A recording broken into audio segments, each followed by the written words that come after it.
obra. Entonces, entrando en materia, yo lo que voy a hacer aquí, en vez de reexponer el contenido del libro, más o menos el contenido ya se ha visto por lo que ha dicho Pilar, a la cual le paso agradezco haber accedido a presentarme y la presentación que me ha hecho. El contenido ya más o menos se ha visto de cuál es la temática del libro, entonces no, en vez de reexponerlo, lo que voy a tratar de hacer es situar la obra en el contexto de la novela histórica como género, que es el género de la novela histórica. Y para ello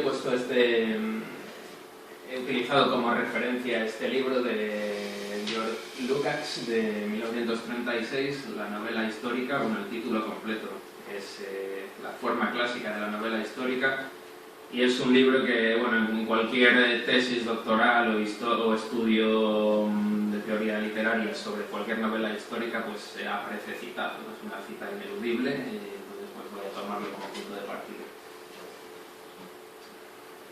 Antes de entrar en la parte comparativa, voy a mencionar un poco el por qué escribí este libro, ¿no? Y esto, bueno, simplemente para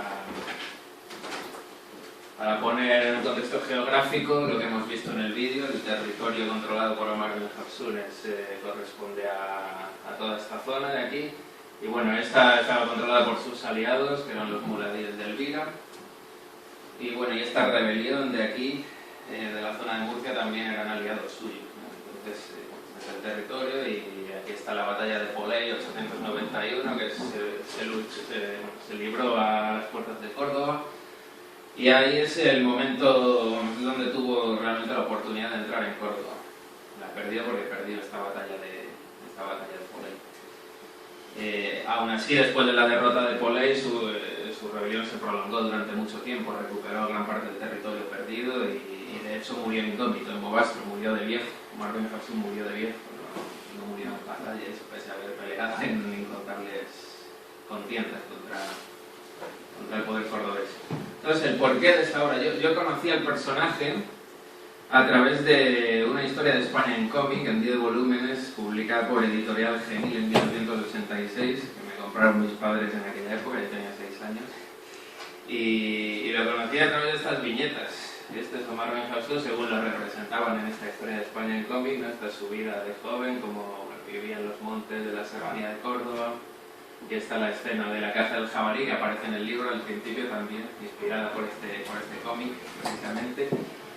Y bueno, aquí se le ve combatiendo contra unos soldados del emir de Córdoba, o bueno, enzarzado en una pelea contra ellos, por lo cual es capturado, enviado a Málaga y paseado por el barrio mozárabe de Málaga, precisamente para hacer el barrio cristiano de Málaga, para dar un escarmiento, ¿no?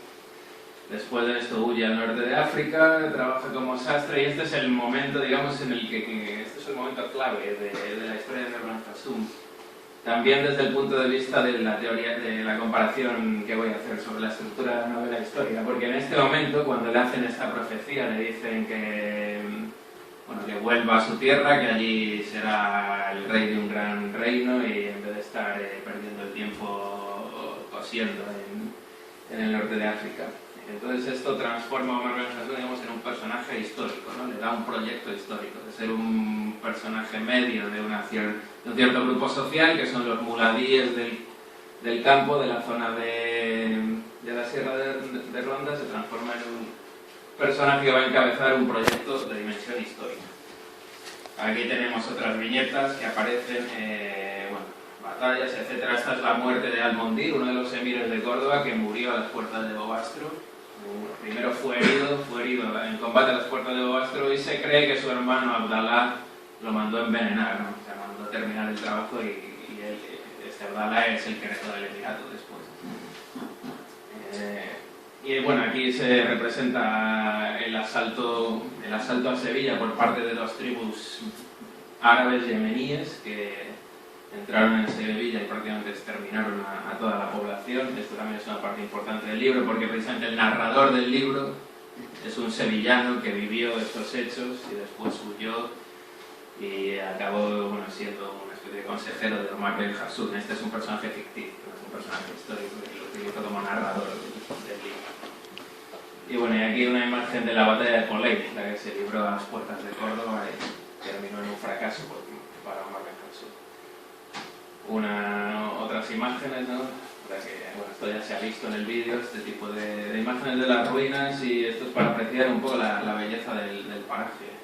Este es el desfiladero de la garganta del Chorro, y el desfiladero de los Gaitanes. Es una zona muy, muy pintoresca. Entonces, bueno, en cuanto a fuentes utilizadas, las fuentes en las que me he basado, la principal fuente es Reinhard Peter Dossi, era un holandés, arabista holandés, que tiene una obra publicada en 1861 que es Historia de los musulmanes de España. Es la principal fuente en la que me he basado. Luego también está el arabista español Francisco Javier Simonet, del que se ha hecho mención en el vídeo. También en su obra Historia de los mozárabes, que es posterior, se fue publicando entre 1987 y 1903 en varios volúmenes. En esa obra también trata la figura de Omar Ben Hafsun, pero realmente no aporta mucho más en cuanto a Omar Ben Hafsun, sí en cuanto a otros temas, pero en cuanto a la historia de Omar Ben Hafsun, Simonet no aporta mucho más de la que ya había aportado Dossi. Y luego quería mencionar esta otra obra que se publicó justo después de que apareciese mi libro. Mi libro, la primera edición, apareció en 1910, en 2010, perdón, en 2010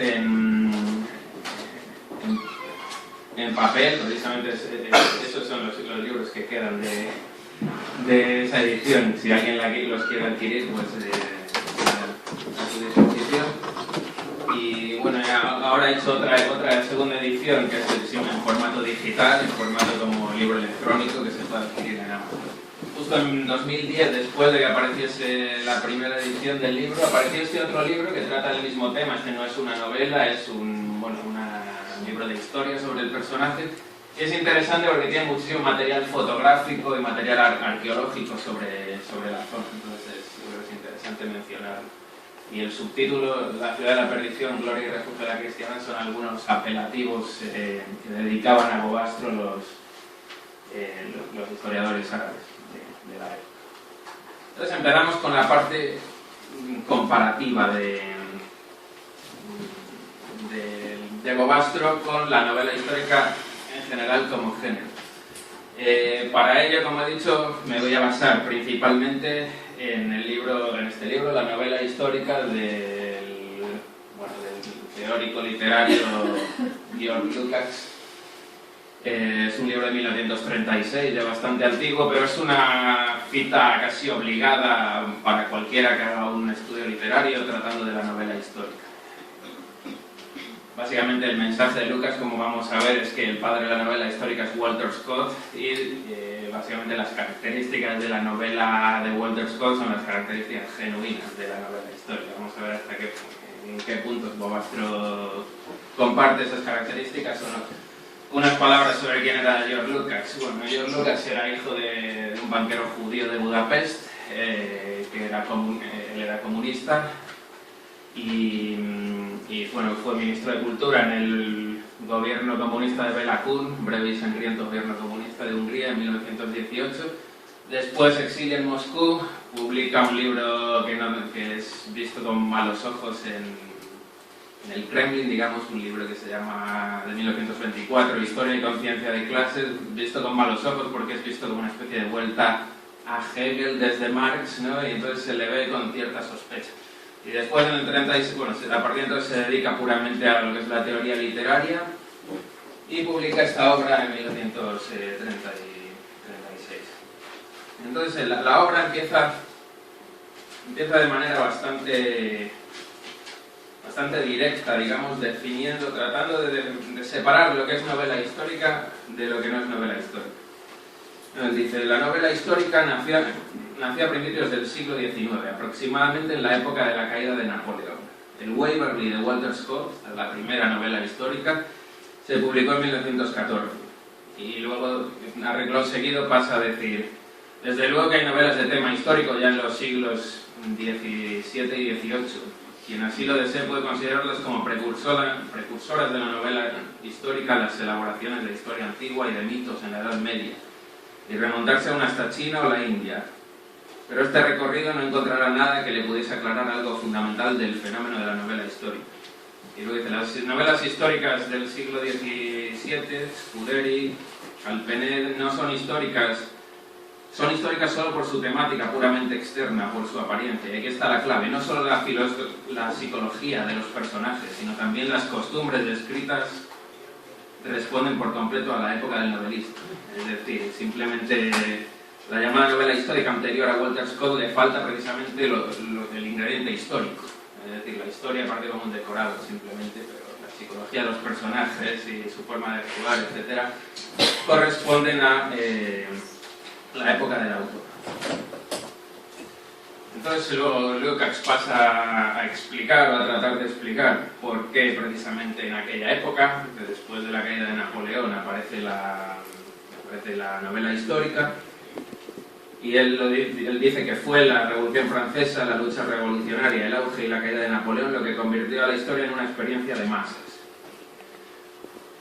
Porque, es la tesis de Lukács, estoy simplemente respondiendo lo que dice. Porque, bueno, con la Revolución Francesa aparece un fenómeno que es la movilización de masas. Antes de la Revolución Francesa, al menos en el periodo justamente anterior, el siglo XVIII, los ejércitos eran profesionales o mercenarios y la guerra estaba, digamos, limitada al enfrentamiento entre esos ejércitos, profesionales y mercenarios. La Revolución Francesa lo que hace es movilizar a toda la población de una manera que no se había visto nunca, con una eficacia que nunca se había visto en la historia, lo que le permite derrotar en Balmia las monarquías, y luego todo el periodo napoleónico permite que Francia domine Europa.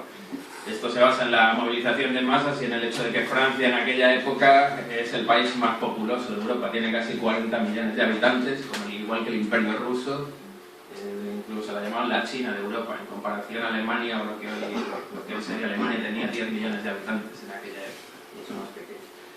Entonces, Lukács apunta que para movilizar y motivar a todos esos ejércitos de masas, luego las monarquías absolutistas van a tener que hacer lo mismo, ¿no?, para enfrentarse a la Francia revolucionaria. Entonces, para eso es necesario explicar el significado y el objetivo de la guerra, con fines propagandísticos. Y la propaganda, dice Lukács, no puede de ningún modo limitarse a una guerra única y aislada, tiene que develar el contenido social y las condiciones y circunstancias históricas de la lucha, tiene que establecer un nexo entre la guerra y toda la vida, entre la guerra y las posibilidades de desenvolvimiento de la nación. Lo pone como ejemplo pues, el hecho de en la Alemania ocupada por Napoleón, pues también aparece bueno, para oponerse a Napoleón, pues se pone en marcha la invocación de independencia e idiosincrasia nacional, se haya necesariamente ligado a una resurrección de la historia nacional. Es el caso de la Alemania que se opone a Napoleón. Bueno, esto es el nacimiento. Este es el diagnóstico que hace Lukács de por qué la historia adquiere una importancia particular justamente en aquella época, en la época en la que escribe Walter Scott, que es el primer autor de novela histórica. Pero luego después apunta que justo después de la caída de Napoleón y de la restauración, la historia es utilizada como argumento, primero por los legitimistas, los que se oponen a la revolución, ¿no? Autores como Chateaubriand o como de Maistre, autores monárquicos opuestos a la revolución, hacen una crítica a la ilustración que ha inspirado la revolución, precisamente acusándola de ser ahistórica o antihistórica. Es decir, acusa a los ilustrados de no comprender el origen de las instituciones del antiguo régimen, que es un origen histórico que tiene su razón de ser, y hacer un ejercicio, digamos, de arrogancia, de decir, estas instituciones son irracionales y en nombre de la razón las voy a sustituir por otras que son racionales. Entonces estos autores precisamente critican el ahistoricismo de los ilustrados. Por otro lado, entre los los revolucionarios, todo el liberalismo del siglo XVIII, inspirado en la revolución de 1830, 1848, pues ellos asumen también la historia, ¿no? La historia, y el argumento que dan es que, bueno, esas revoluciones son el resultado de un desarrollo natural de la historia.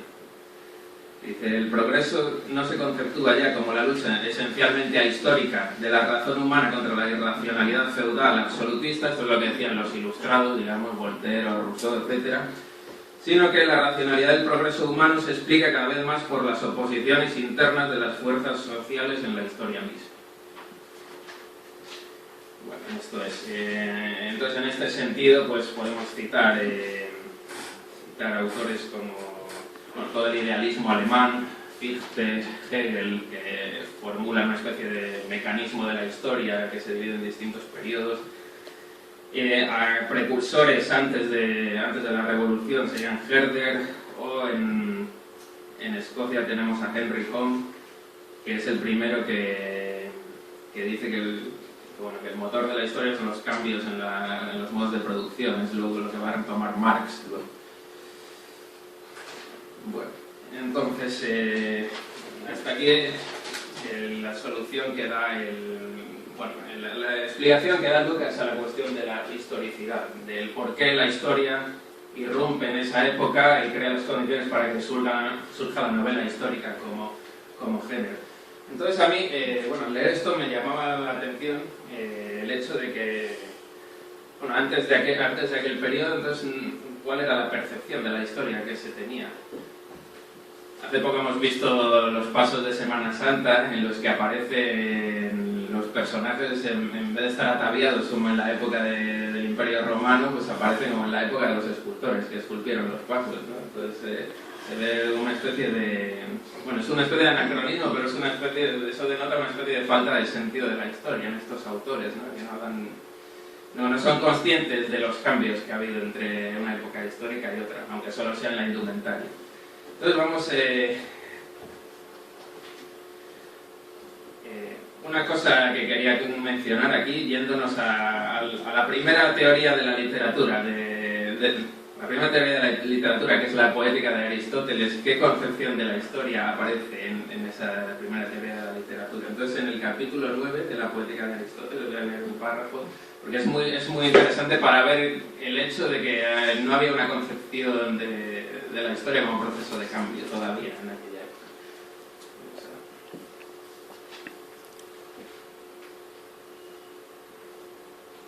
Dice Aristóteles en el capítulo 9 de la poética.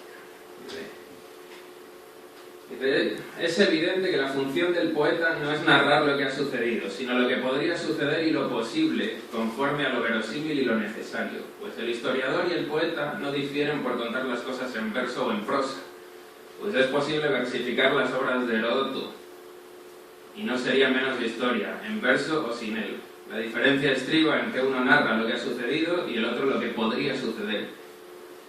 De ahí que la poesía sea más filosófica y elevada que la historia, pues la poesía narra más bien lo general, mientras que la historia lo particular. Entiendo por general aquello que dice o hace normalmente una persona en virtud de lo verosímil o lo necesario. Y a eso aspira la poesía, aunque al final dé nombres a sus personajes. Y por particular, ¿qué hizo o qué le pasó a Alcibíades? Eso es lo que dice Aristóteles. Entonces, es muy curioso porque, digamos que es un poco antiintuitivo lo que está diciendo Aristóteles aquí. Lo primero, él dice que, la clave de esto dice que la poesía es más filosófica o más rigurosa o más científica que la historia porque porque analiza lo que podría suceder según lo posible, conforme a lo verosímil y lo necesario. Entonces, digamos que para Aristóteles el poeta, esta es una clasificación que viene de Platón, la poesía es un arte imitativa para Platón y Aristóteles, es decir, su función es imitar la realidad. Entonces, es imitar, digamos, sin poner un ejemplo concreto, sería como analizar las relaciones causa-efecto del comportamiento humano, digamos. Eso es lo que la función de la poesía de la poética o de la literatura, digamos, para Aristóteles. Sin embargo, la historia es como coger una serie de ejemplos como, más que de la historia con mayúsculas, Aristóteles se refería aquí a historias o a historietas, ¿no? Y entonces él pone, lo que es muy curioso es que pone a Heródoto como ejemplo, ¿no? Como una recopilación de historietas que no encierran, vamos, una recopilación asistemática de historietas de las que no se puede sacar más que cuentos, anécdotas, etc. Entonces de esto, lo que es muy significativo es que él menciona a Heródoto. Y es verdad que Heródoto, si se lee Heródoto, pues es un escritor bastante asistemático. Hace una especie de literatura de viajes, él va a Persia, va a Egipto, y va recopilando anécdotas, pero no hace un análisis del material que presenta, mezcla cosas absolutamente inverosímiles y ficticias con cosas reales. Y luego lo que es interesante, por ejemplo, es que Aristóteles no conocía, no parece conocer, no lo menciona nunca en su obra, otra obra de historia de la época, que es la historia de las guerras del Peloponeso de Tucídides. Tucídides, al contrario que Heródoto, hace un análisis muy detallado, para lo cual moviliza datos de economía, de demografía, etc. Y lo que trata es explicar las causas de las guerras del Peloponeso y el por qué Esparta ganó sobre Atenas.